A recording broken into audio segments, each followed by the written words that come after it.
इसी के साथ हम अगले भाषण की ओर बढ़ते हैं। हिंदी फिल्मों की लोकप्रिय अभिनेत्री, हम साथ साथ हैं, सरफरोश, दिलवाले जैसी फिल्मों में इन्होंने काम किया है। इसी के साथ साथ एक बहुत खास बात है, 2018 में स्टेज 4 मेटास्टेटिक कैंसर से जूझकर इन्होंने खुलकर अपनी बीमारी के बारे में जानकारी साझा कर लोगों को प्रेरित किया। अब इंडियाज़ गॉट टैलेंट जैसे शोज में जज के रूप में सक्रिय हैं। मैं बहुत बड़ी फैन हूं उनकी, मेरी फेवरेट सोनाली बेंद्रे।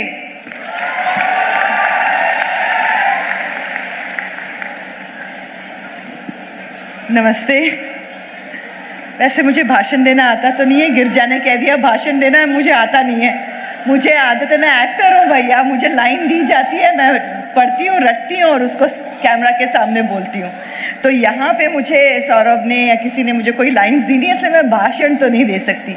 लेकिन मैं इतना ज़रूर कहूँगी कि ये जो मौका मिला है मुझे यहाँ आने का, उसमें मैं गुंजन और सौरभ को कंग्रेचुलेशंस कहूँगी, हैप्पी वेडिंग एनिवर्सरी बोलूँगी और कहूँगी कि इस तरह की ये जो दोस्त मिले हैं मुझे, पत्रकारिता से शुरुआत हुई, दोस्त बने सौरभ, वहाँ से जब हम मिले, दोनों को हमको किताबों का बड़ा प्यार है। जब हमने सुना कि वो पुस्तकालय बनाने वाले हैं, और ये बहुत साल पहले से बोल रहे हैं, गुंजन और सौरभ दोनों का सपना था ये।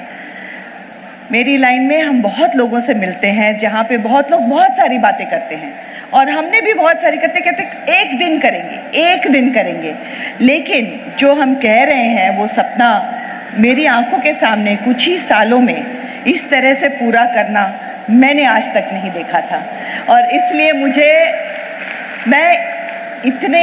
मैं इस जगह बुंदेलखंड इससे पहले कभी नहीं आई थी। सौरभ ने प्रॉमिस किया था कि मुझे माइंड ब्लोइंग खाना खिलाएंगे, वो उन्होंने खिलाया, बहुत अच्छा खाना था। और दूसरा बात, मुझे अपनी आंखों से देखना था कि ये पुस्तकालय उन्होंने खुद बनाया है और क्या शानदार बनाया है। So I would really like to congratulate them, क्योंकि जो उन्होंने कहा उस शब्द का उन्होंने बिल्कुल मान रखा है और उस पुस्तकालय को उन्होंने बनाया है। So congratulations once again. और आप सबकी कंग्रेचुलेशंस। आपका गांव यहाँ पे आसपास में पहला गांव है जहाँ पे ऐसा पुस्तकालय बनेगा। और मुझे लगता है कि ये सिर्फ एक पुस्तकालय नहीं है, कहीं पे ये एक मूवमेंट है।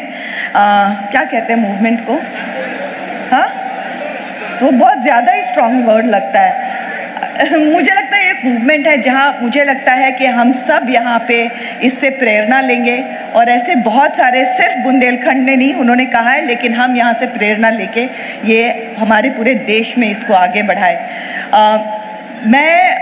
मेरे पिताजी जो थे वो सेंट्रल गवर्नमेंट में सर्विस करते थे, यानी हर 2 साल में हम एक नए शहर में हुआ करते थे।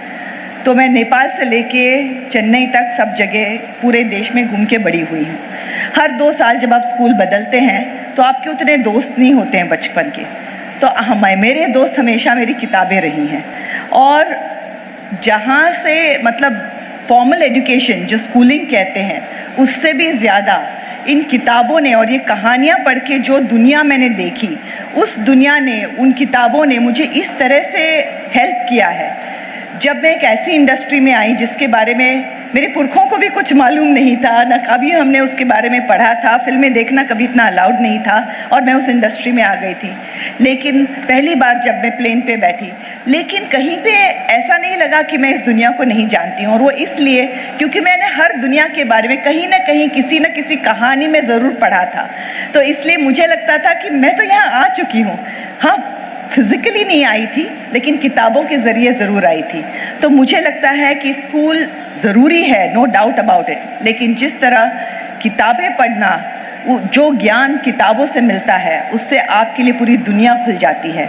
एंड जब आप किताबें पढ़ते हो, जो ज्ञान आपको मिलता है, उसके बाद there is no stopping you. और मैंने कहा था भाषण नहीं दूंगी, लेकिन बहुत ज़्यादा बोल रही हूँ, पर एक बात कहना ज़रूरी है। सौरभ जी की जो मम्मी जी ने जो कहा, वो बात इतनी सही है। एज अ माँ मैं कहती हूँ, और वो भी इस टाइम में मैं माँ बनी थी जहाँ पे यूट्यूब, और आई नो यूट्यूब आपके लिए बहुत ही, लेकिन ये जो डिजिटल सोशल मीडिया आ गया था, वो बहुत मुश्किल था बच्चों को किताबों के प्रति प्रेम जागरूक करना। So it was a very difficult thing. जो माता जी ने जो कहा था कि किताबें और कुछ जो वैल्यूज़ जो हम देते हैं, और ज्ञान एक ऐसी चीज़ है जो, जैसे हमने हमारे बेटे को कहा था, मेरे पति ने और मैंने, कि तुम्हारा जो इनहेरिटेंस है, इनहेरिटेंस को क्या कहूँगी, विरासत, तुम्हारी जो विरासत है वो तुम्हारा एजुकेशन है, ये तुम्हारी किताबें हैं, इसके ऊपर से हम और तुम्हें कुछ नहीं दे सकते। हम आपको दुनिया का सबसे बेहतर एजुकेशन देंगे, ज्ञान के लिए किताबें, जो भी आपको ज्ञान के लिए चाहिए वो आपको देंगे, बाकी आपने बनाने का है।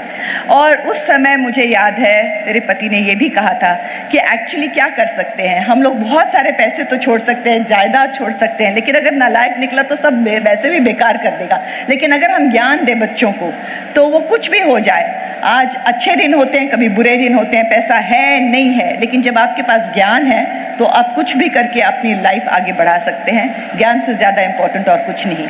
और इसलिए एक बार फिर से सौरभ और Gunjan, congratulations, it's an amazing job that you have done, and thank you so much कि आपने हमें इतना सम्मान दिया, यहाँ पे बुलाया, और वाकई खाना बहुत अच्छा था। Thank you so much.